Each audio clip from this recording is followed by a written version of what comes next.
Everybody. We're going to go ahead and start in the interest of your time, and we're in the middle of course selection, so we have a busy afternoon ahead of us also. For those of you who I have not yet had the pleasure to meet, my name is Susan Carroll, and I have run the College and Career Center for the last 23 years, so yeah, I'm really old. But I'm with people who are not. So may I present Molly Quinn, a proud graduate of Providence College, and Lindsay McGarity, a proud graduate of Penn State. I mentioned their colleges because they're really, really popular with our students. I, on the other hand, went to Sweetbriar College in Virginia. You've never heard of it. But you know what? All three of us are marvelous people, regardless of our pedigrees, educational pedigrees. So we're going to talk about what really is ahead for your students. How many of you, is this your first child going through the process? Okay, great. And if I can ask, without you revealing your ages, how many of you used the Common App to apply to colleges? 1, 2, yeah, it's, you did, yeah. And, so just when most of you were the age of your children, the Common App became a thing online. 1998 was its first online presence. It went fully digital in 2013. And might I say, a few things have changed. And some of it is because of that darn Common App that makes applying so much easier, they say, but you still have to write essays. So we're going to talk a little bit about what lies ahead. First of all, as much as we like to keep your kids off social media, here's where you can find us on social media. And for Instagram, it's mostly pictures and reminders. For Facebook and Twitter, we actually post articles and things of longer duration that might be of interest to you. So I suggest you give us a follow if you are interested in keeping abreast of the general college admissions landscape and raising teenagers in general. Lindsay, you want to start the show? Yes, please. Well, you started it, Susan. I'm just going to carry on. Yes. Is this available on the website? No, but this is probably being filmed, so. This is being recorded, and if you go to the school counseling website, you can see our social media handles and things there. Yeah. This is not on the website, this timeline. I just made this graphic last week, so feel free to snap a photo if you would like. But I'm just going to kind of talk through where we've been with juniors, where we're headed with juniors, and you all as parents. So junior appointments are happening. They began in mid to late January. Given some snow days, ice days, rain days, delays, all of the winter weather we've had this year, they will be going into April. But those junior appointments, hopefully you all have either been to or have your calendars marked for them, where you'll come in and meet with your child's counselor and really, get that individualized session as far as your child is concerned, where he or she is in the process at this point, and those next steps, again, on an individualized basis. Early March, so right now, as Mrs. Carroll mentioned, we are in the midst of course selection. So every one of your children is being yanked into their counselor's offices, and we're going over course recommendations, looking at academic classes for which they've been recommended, looking at graduation requirements, electives, making sure that all of your kids are checking those boxes to make sure they can walk across that stage in a little over a year. So those course selection meetings are great. For some of those students, could be maybe a 1 to 2 minute meeting of here's what you requested. Does this look right? Great. See you later.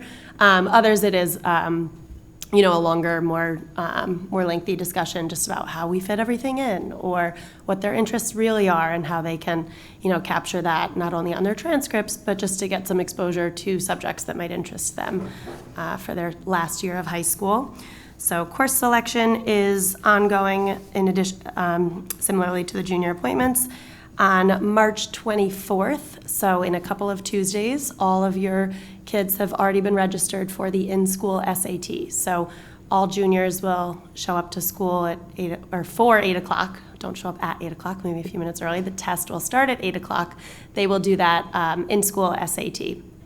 Scores generally, with College Board and the test being online, scores are coming back pretty quickly. They should have those scores by, mid-April, if not sooner.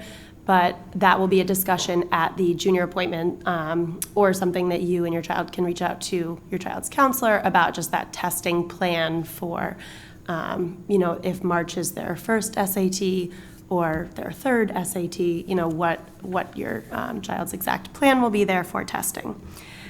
On April 1st, there will be an interview workshop hosted by one Susan Carroll in the College and Career Center. Flyers on the table. Flyers are on the table over there, as well as throughout the counseling suite. So your children have all been, informed about this event. This workshop will be a really great just introduction to the college interview process. So as your kids are working through the application process and exploring colleges, there will be surely potentially at least one school on their lists that might offer interviews or allow interviews. So the workshop will be a nice overview, just kind of what to expect, how to prepare.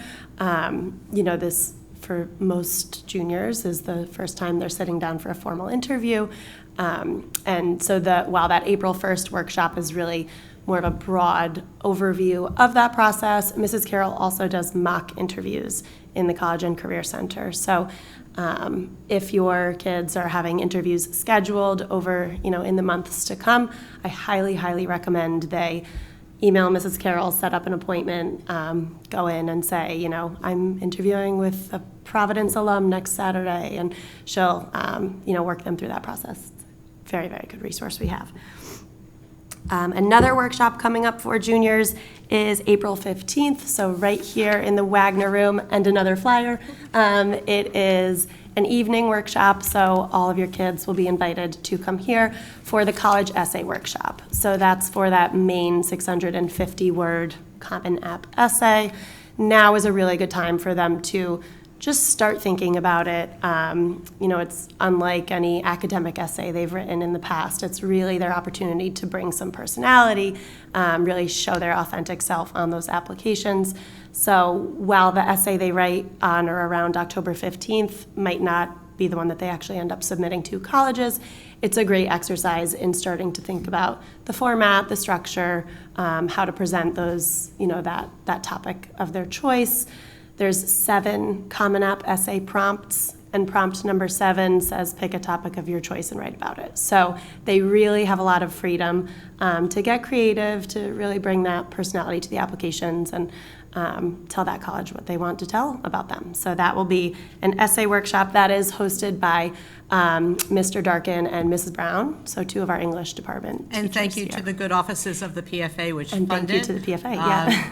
Mrs. Brown and Mr. Darkin went through all of the training with College Essay Guy, who is making a fortune in this, so we decided to develop our own to better serve your students. So then, not on this slide, but I will note that on April 22nd, there is a college and career fair at the amphitheater in Bridgeport.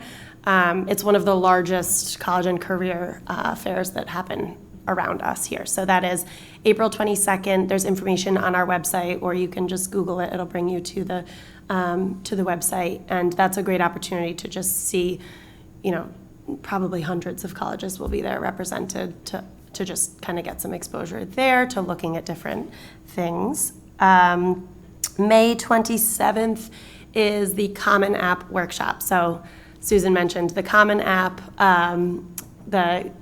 On that day, we will be meeting with all of our juniors. So each counselor will have a room full of their 11th graders, and it's a workshop so they can bring their devices, not that they go anywhere without them, but they will have their computers, they will create accounts on the Common Application. We'll talk through all of the different sections, and there's a lot that needs to be filled out on those applications. So really just going through all of the educational history, testing. We'll talk about the writing section, so we'll touch on the essay, The activities section is a big one. Thinking about recommendation letters and ensuring that all of your kids have asked two academic teachers from junior year for those letters. So that May workshop is really a good kind of checkpoint for us. At that point, junior appointments are done, but we'll be able to get every student on Common App so that they're comfortable heading into the summer and can actually start filling those applications out. The more they get done over the summer, the better position they're in the fall. I hear every year from my second semester seniors, either I'm so happy I started over the summer, or I wish I started over the summer. So that is, the message that we really drive home to our juniors before they head off on the summer break. Which brings me to, wow, I didn't expect that smooth of a segue there. Yes. Common App workshop, that's during the school day? Yes, it's during the school day. It's a building block, so it's a Wednesday morning. So each counselor will email their juniors of the room location where they'll be for that.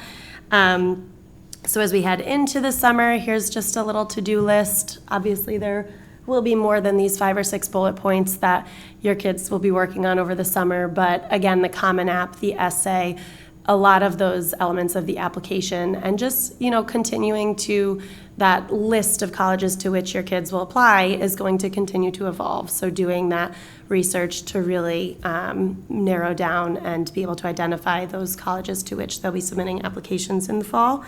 On August 1st, the Common App does their rollover for the class of 2027. So right now, your kids can get on there. They can start filling some of the sections out. If they log on to Common App on those last couple days of July, first couple days of August, and there's nothing there anymore, do not panic. It's just populating for the following year, for the next admissions cycle. So after August 1st is when your kids can really get in and see each university's specific requirements for their application for their class. So that rollover occurs August 1st. There's more essay support offered over the summer, so it's a summer enrichment program that some students take advantage of over the summer. There's information for that on the school counseling website. There are a few documents that will be sent home to you all. So in a very detailed letter that gets sent home, now it's electronic. It used to be a letter in the mail, so now you don't have to be checking your mailboxes. But this summer, for all rising seniors and families, you'll get the steps that you all can complete over the summer. So those include the completion of a couple of documents. So one is the senior profile. So that is something that each of your kids will fill out. The more detailed, the better. In the fall of their senior year, we're really taking a lot of information from that senior profile to form those recommendation letters. So the senior profile allows your kids to, list everything they've done in and out of the classroom over 3+ years. So it gives them some open-ended questions to reflect upon their high school journeys. What impact are you hoping to leave at New Canaan High School?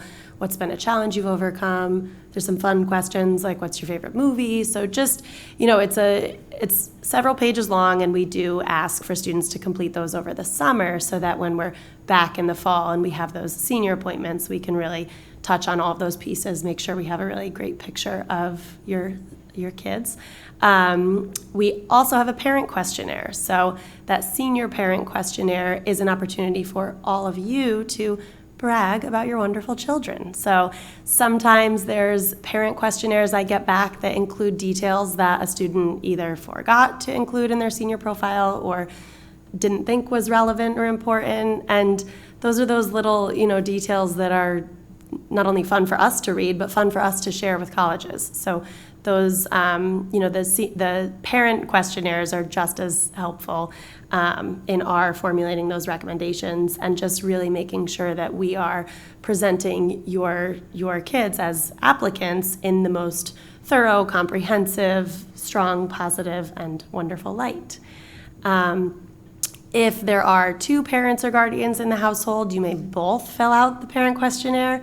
I've found it's kind of fun. It's interesting to read when both parents complete it, just to get different perspectives. I know, Susan, you had a story about that. I always say this because my husband filled it out and I filled it out, and mine was sort of warm, fuzzy kind of stories, and his was really businesslike. And we saved them. We made copies of them, and then when Molly graduated, we gave them to her. So I highly recommend if it's you and your partner both fill it out. I think it's great for the counselors, but it's great for you also to put your thoughts on paper, which you don't often get to do. Yeah, I would echo that and just say, like, at the end of the day, you know your sons and daughters the best. And so just being honest with you, it's a missed opportunity, and a lot of parents don't fill it out. And so the ones for the students who I do have the parent brag sheets for, my letters are just so much more deeper and Yeah, really richer. richer, yeah. So don't feel like you're bragging. You're really just giving us those tidbits that kind of tie the letter together. So. So the brag sheet, the senior profile, and then visiting colleges. So this summer, your kids should be, if there's campuses they haven't been to or areas of the country they're thinking of exploring, or even just areas of the Northeast that they're thinking of exploring, get out and see those areas, see those colleges. During the school year is ideal, just while while campuses are buzzing and students are there. But I would say getting there over the summer is better than not getting there at all. And particularly at some of the larger schools, they have summer sessions, they have different programs, so campus should be still open and operating.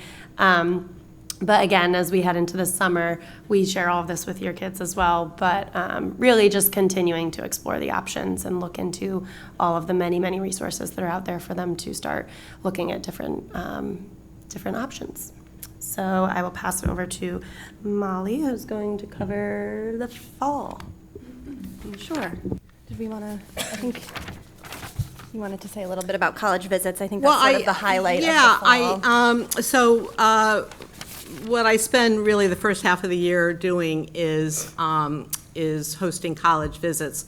We had, I think, 188 colleges come to visit us this past fall. And I do it a little bit unconventionally. Some schools just open their calendar and have any college out there come and visit. I don't. I take your children's colleges I'm interested list, and I look at the top 200 colleges, and I invite them to come and visit us so that we're not wasting anyone's time. So I sit at my house on Cape Cod and make college appointments. If you're wondering how they get done, that's really how they get done.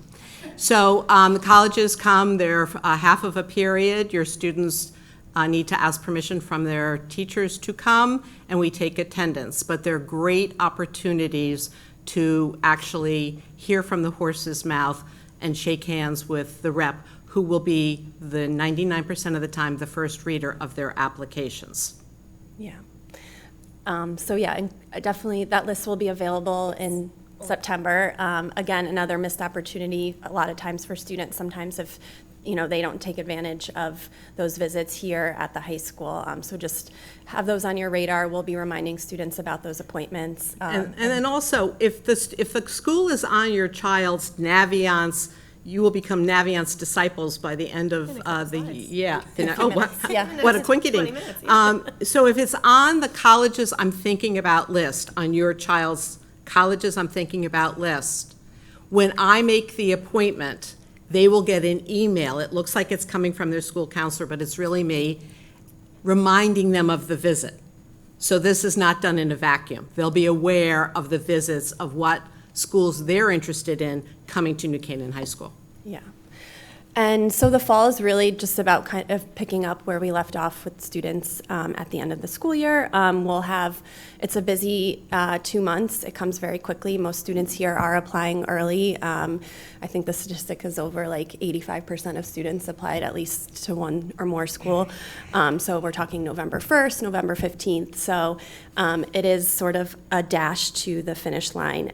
We will meet again individually with all students in a senior appointment, and that's where we'll review that Common App, just kind of go over all of the school-specific questions, and that's one initial appointment, but many students do have a couple follow-up appointments within that 2-month time frame. So our focus is really on the seniors, obviously, in the fall, and so our calendar is books up, but it is mostly there for us to just be meeting with our seniors. So we will invite you back as well. We have a daytime presentation, and then we'll have an evening presentation as well for senior senior parents, and that is sort of like I would say that's more of like the technical kind of like how is this all going to get done. We'll talk about like requesting transcripts, getting how did the letters magically appear, the letters of recommendation, how do all of those application materials get to the colleges. So we'll go over those specific details at that September meeting with parents, and then let's see, what else? And then we do have also a financial aid night, so you may have come to that in the past. We do offer that every fall for parents, just to go over the financial aid, because that is a second important step for many families. So after you apply to college, then many families then choose to apply for financial aid, and so we'll go over the FAFSA and the CSS profile. Those both do open up in October and have early deadlines depending on the timeline of your application. So sometimes the deadlines are shortly after the student applies to, if they're applying early, then the financial aid forms are often due around that time. So we want to make you aware of that process as well. And to that end, scholarships are, of course, grant money colleges or organizations give you that you don't have to pay back, as opposed to financial aid or where you're borrowing money. To that end, there's a flyer on the table also for an organization called FastWeb. Your kids can get on it this summer. You don't have to wait to be a senior. It is a national clearinghouse for all scholarships. So perhaps it will ask you if you had a grandfather who fought in World War II, do you play a musical instrument? Are you a twin? Because there's scholarships for all of that. So colleges, Johns Hopkins is up to $110,000 a year. I don't care how much money you have in the bank. That is a lot of money. And gee, wouldn't a scholarship or two be nice to offset that cost? So FastWeb. Yeah.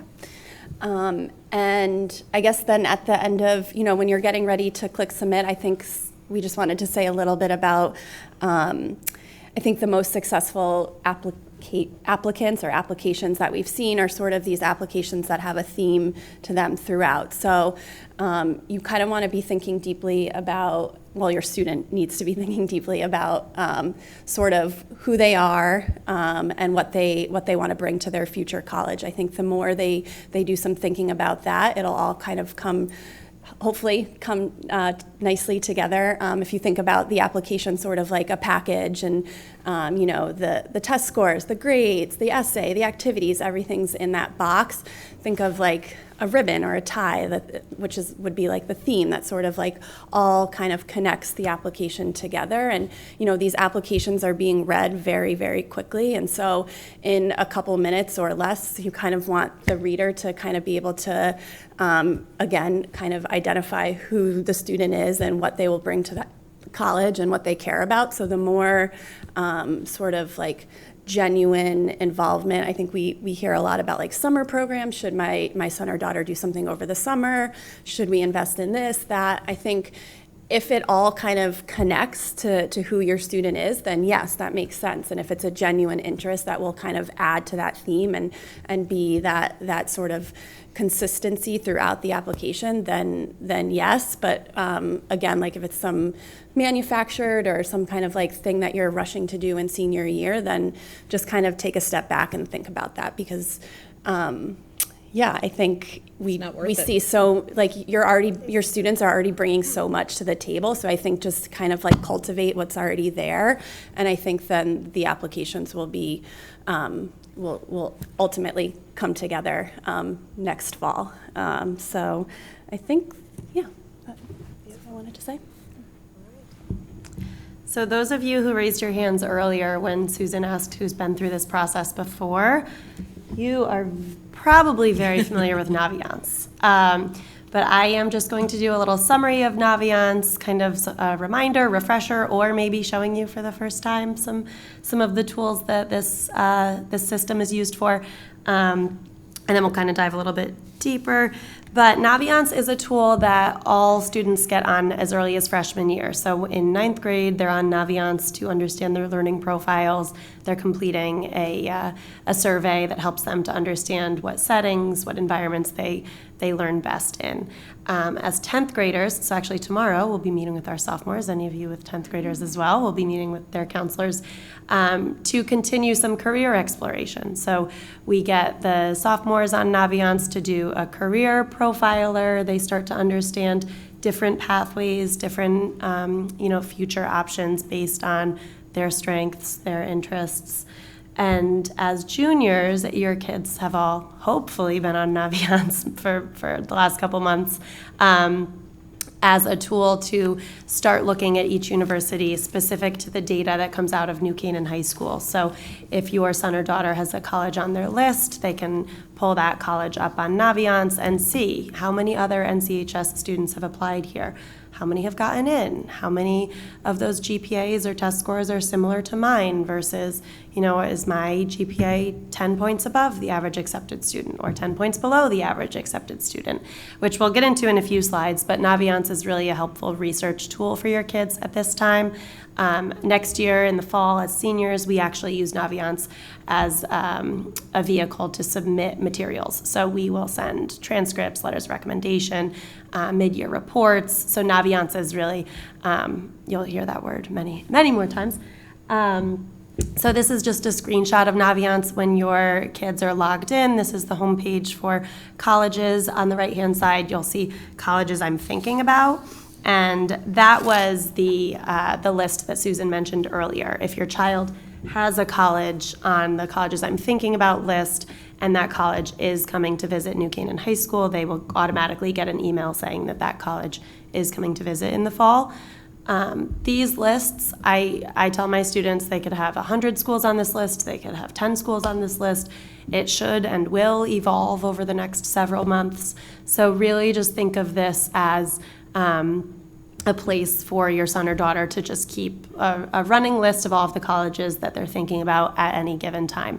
So this list is not seen by anybody other than your kids and their counselor, and you all if your children show you.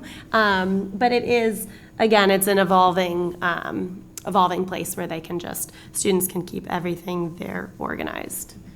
And then the next screenshot, Molly, you want to talk about Sure. like when you click on a school? Yeah. So now is definitely the time if you have schools on your list to start really digging into the information on Naviance.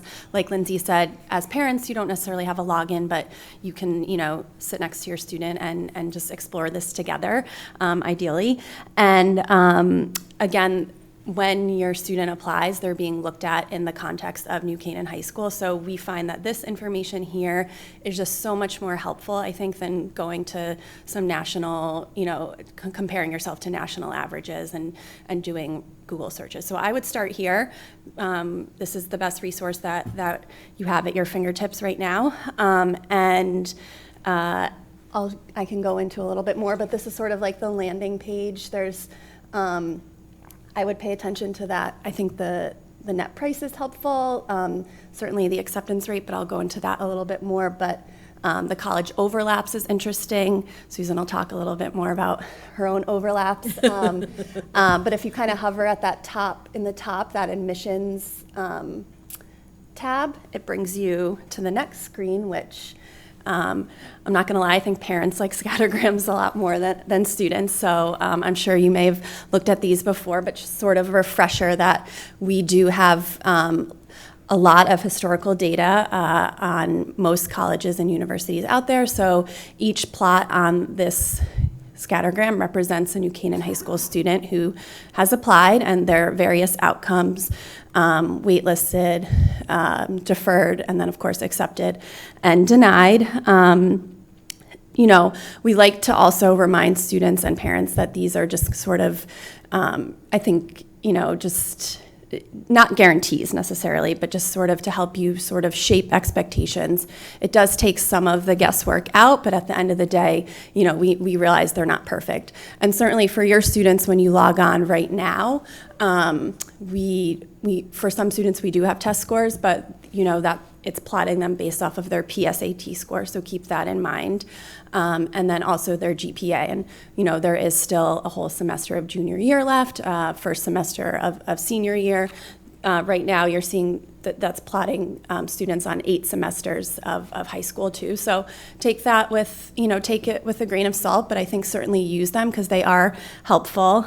And, don't assume that just because your student falls outside of the range, that it's definitely likely, and certainly not the other way. I wouldn't cross a school off the list just based off of Naviance, of how it looks on Naviance, but sort of use it to guide you, and I think they're useful. How many of you have you explored the scattergrams? Or I would. I think this is a really good place to start. Of course, there are limitations, like I said. They're not going to talk about what your essay is about and activities and leadership and all of that, right? Like your student is bringing much more to the table than just grades and test scores, but please definitely start here. It also doesn't talk about test optional, and we know that that's a moving target at a lot of schools, so keep that in mind. It doesn't show if a student did apply with or without test scores. And also, it doesn't talk about major choice, which is something that we've seen impacts outcomes a lot, certainly at schools that are admitting specifically by major. We know that there's been a huge increase, I think, certainly with business this year and in recent years. And so just keep that in mind too. Like if you're looking at the scattergram, it's safe to assume that business, engineering, things like that are definitely at the top end of that scattergram. And so if you're looking at it and you're thinking business, but you're falling more in the middle, and just be thinking kind of strategically about that. Is economics the better route through the College of Arts and Sciences? Something we know You want to say that again, Molly? Because she's saying it with a yellow marker underscore. Yeah. Say it again.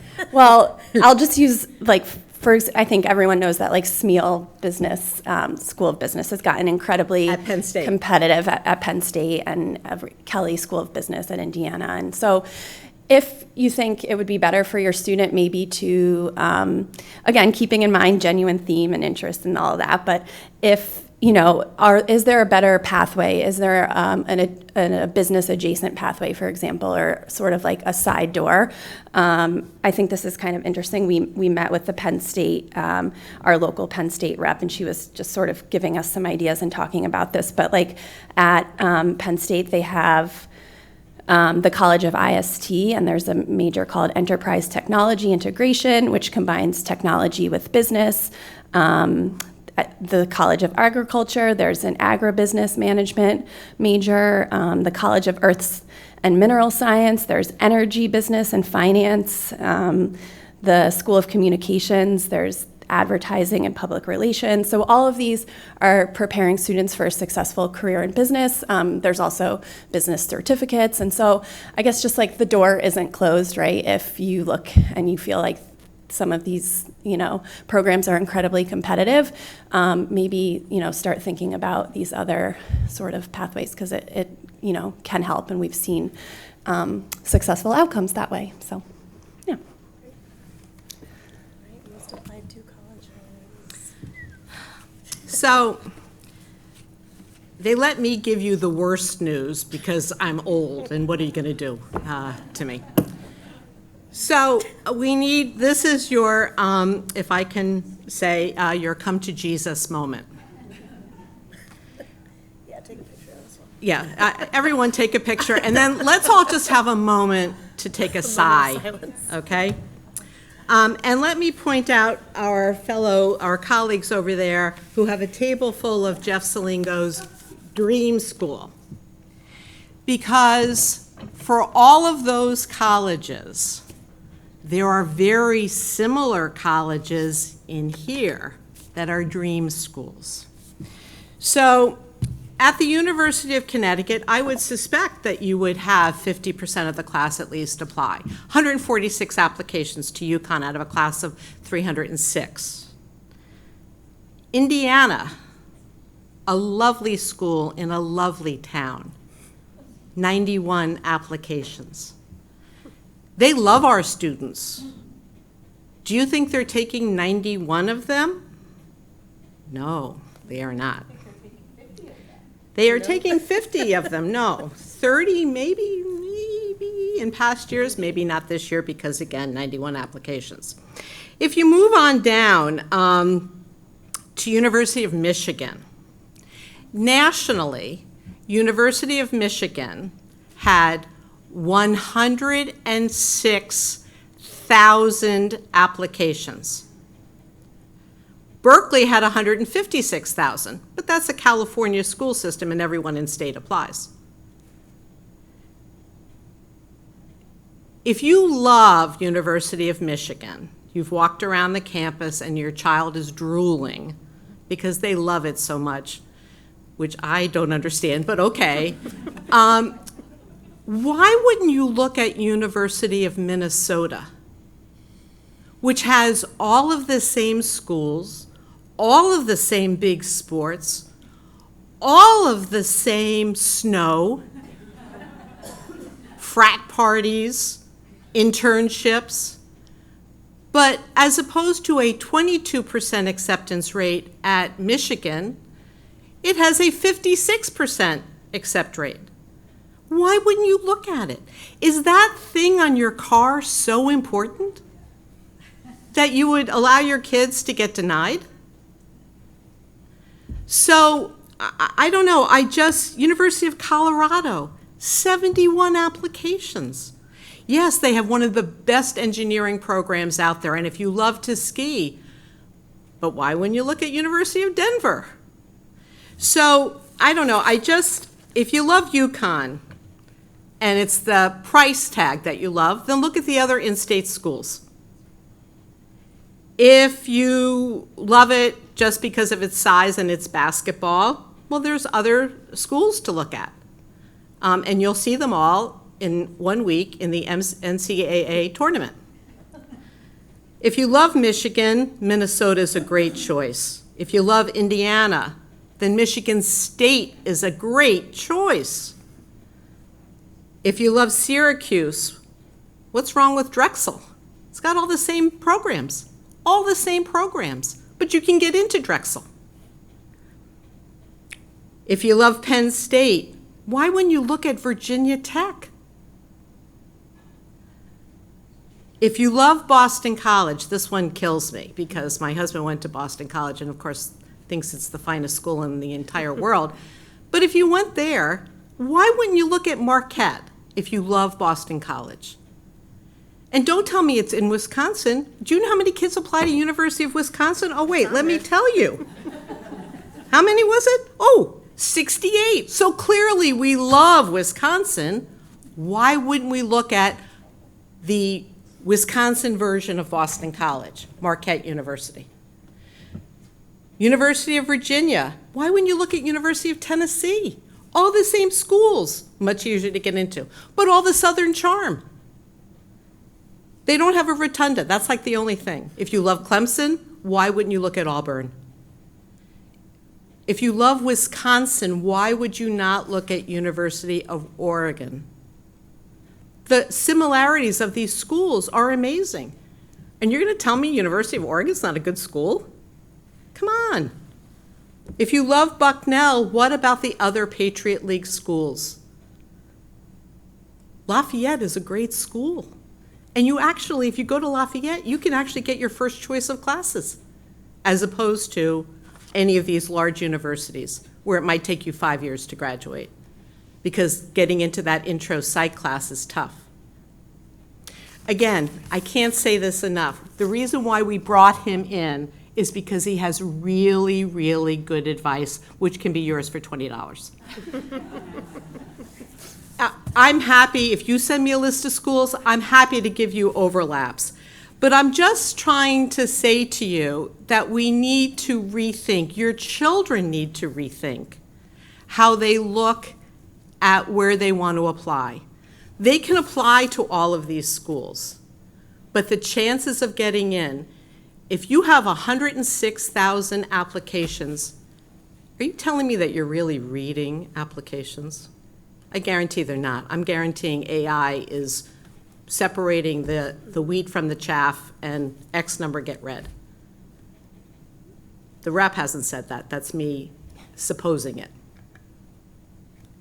So give your kids a fair shot, and also put down the walls that you might have about other schools out there. You can work in finance and go to Holy Cross. My son-in-law does. So I think, without belaboring this point, you all get the message. And for the people that aren't here, who maybe think they're relying on their independent counselors, because in New Canaan we seem to think if we pay for something, it's got to be intrinsically better than the expertise and the people that actually write your children's recommendations sitting around me. I live in New Canaan, I can say that. These schools are going to all appear on your kids' list if you're using an outside counselor. I'm telling you, it doesn't work. Maybe you'll get lucky. Maybe your child brings that extra juju to the table that will get them over the finish line. But I just want you to have an open mind and an open heart to what is possible, and take a look really at the list that your counselors provide, your New Canaan High School counselors. Okay. Yeah. All right. Thank you, Susan. Thank you. So we do have just a couple of reminders here as we wrap up the workshops that I referenced earlier, both for the college interviews and also the college essay writing. We have a couple of these, both of these flyers are available over there for you to grab on your way out. Please remember to follow us on social media, and the counseling website is really a great site for you all to have bookmarked, just to, especially as we're heading into the summer, all of the documents that you and your children will have to complete and submit, all the instructions, PDFs, Google Forms, everything is there right on the counseling website, in addition to the Counseling Chronicles, the monthly updated kind of newsletter where we do have grade-specific information there for you all. So that was all that we had for you today. We'll open it up if there's questions. If we go back to the Nevian's website, and yes, this one, like, let's say scattergram, and this is the university, so the data, is the data for 1 year or for the period of 5 years? So it's 5 years worth of data, and you can see, let me see how tech savvy I am. Is it possible No. to see the data like for a year? No. No, we don't give you that because we protect people's privacy. So it's over a 5-year, so this is Bucknell, correct? Yes. So that could be an overwhelming scattergram, but for a school, for example, where there's 7 applications, we're protecting the people's identity in that scattergram. So it's several years, and also you should look at the trend. You can see that everything is right there in the middle at Bucknell. The trend really hasn't, the GPAs have just skirted upwards. But yeah, it's several years worth of data. You mentioned that it's their PSAT in there right now, so does it automatically flow their testing, like when they take the SAT? Yeah, as soon as we automatically receive the scores from the college board, and that includes any future tests that your son or daughter take. We automatically get that and update that as we get it. So they'll become more useful as we get more information, right? Yeah. But remember, there's only really 18 colleges that demand test scores. It's still a test optional landscape, and your child's GPA and transcript, the rigor of the transcript, is much more representative of what they will do. There have been kids this year who had a 90 average, and you remember back in the day you went, oh, a 90 average, they're doing so well, a 90 average. And now you look at kids, maybe there's 30 in a class of 101 average. So your 90 average with your incredibly good 1580 test score, the test score is not going to put you over the hump 9 times out of 10. Is the GPA on their transcript yet, or is that later on? Yes, so the GPA and the data in Naviance, particularly on the scattergram, once the SAT scores are in there, it will be the super score, so the highest math and writing, and then the weighted GPA. So the academic weighted GPA is what's recorded on Naviance. This year on the Common App, it did ask students for comprehensive weighted GPA, so if your child had a 100 in photography as a freshman, that could, bump it up a little bit. But that's the weighted GPA, and we will send home updated transcripts over the summer. So once the junior year is over, we will mail home your child's most up-to-date transcripts. So that will include 6 complete semesters with an updated weighted GPA. Question. So I saw something in the materials about the SAT coming up about reporting it, not reporting it, check something, like you have to advise our kids to do something either way, no? When they're starting, the pre-test, when they're filling out their name, and it used to be a Scantron, now it's all online, they do have an option to get a free score send to 4 universities. So if your child knows, they're definitely applying to this school that's definitely going to require scores, or maybe there's a coach who said you need to send these, they can plug in that school there to have that automatic and free send. But I would say the majority of times don't fill that out. Just you haven't seen your scores yet, so if you Don't blindly send them, yeah. You're being told. Yeah, your counselors will have such a good idea of whether you should send or not. And some schools you should send to, and some others you shouldn't. Mm-hmm. So that's the great thing about Score Choice. You're also lucky to have that. Your kids are, I should say. I would say some schools have made it really vague too. Like some schools are more test preferred or test. Test recommended. Test recommended. Yeah, and so we kind of have a sense of that, and it kind of has to do with the overall profile of the student, and if we think it'll be helpful. Sometimes we think it won't be necessarily hurtful, but it'll just kind of be like a neutral data point, and so they've made it very difficult for you all with the test optional, but for the most part, we have a good handle on that and can help you kind of navigate that of when to send and when not to send. So I like the part you talked about, instead of applying for very competitive schools, there are a lot of opportunities out there. How do you get information? I didn't know this school in this country, so I have no idea what's out there.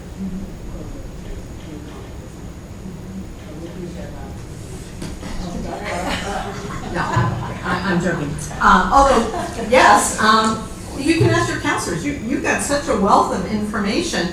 Plus, your counselors have already been through with a class. They know what past experience has been. So if you were to say, my child is interested in, for example, engineering and would like to stay in New England and would like a big college, a bigger college. Well, then you say, well, what is that? Is that 5,000? Is that 10,000? Your counselors will be able to give you a list of colleges that would be looking at your child's GPA also, practical, with maybe some dream schools, some reaches, so that they probably could walk through the door. So your counselor's your best resource. Did we suck all the air out of the room? I apologize, that was not my intention. Yeah. That's okay. So when the colleges visit next fall, would they miss their 4 classes? Are they kind of during lunch block? No, they'll miss classwork. Yeah, it's 40 minutes. And sometimes their teacher will say, no, you can't go, there's a chemistry test. So I have these handy dandy forms that say a regret form, so that the counselor, the rep, is still getting their name and their address and their contact information. So that brings up this question where you guys could probably be helpful. So, or suggest to your child, colleges are marketing machines, as you probably all well know.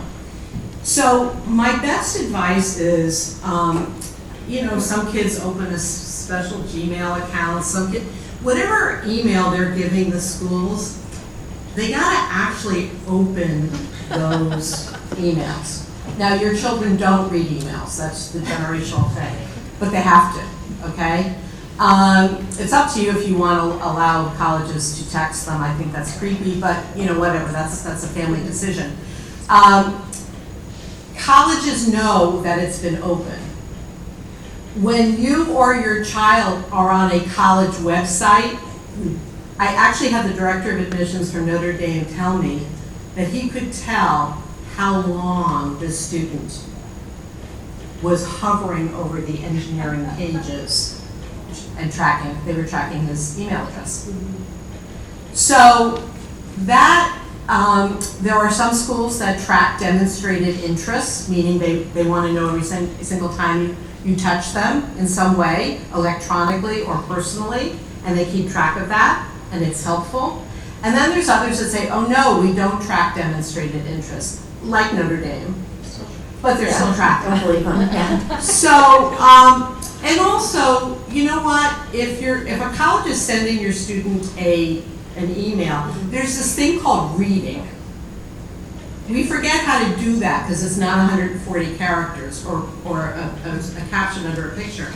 They should be reading this stuff because there could be really amazing information in there, okay? They could be getting information about scholarships based on their GPA. That's all going to be in the emails, okay? So any kind, without hounding them, a conversation. In my house, we used to do it around the dining room table every Sunday. We'd spend an hour, because my husband actually talked more than me. So you can imagine my poor daughter. But I think it's important to touch base about these things. But you know what? You can't lose sight of the fact you got great kids. You guys have all just, pat yourself on the back. The kids here are amazing. And this is not the most important decision of their life. This is just one of the many decisions that they will make on the bridge to adulthood. Who they choose as a life partner is probably the most important. So keep it in perspective and have fun. Like this, you're getting to look at colleges. Like you could take them back to your alma mater and then, the kids will go, you went here? It's great. It really is great. Don't dismiss the little colleges. Liberal arts colleges are still out there and they educate kids beautifully. And there aren't too many on this list of, so cast a wide net and enjoy the remainder of junior and into senior year. And then figure out how to pay for it. That's it.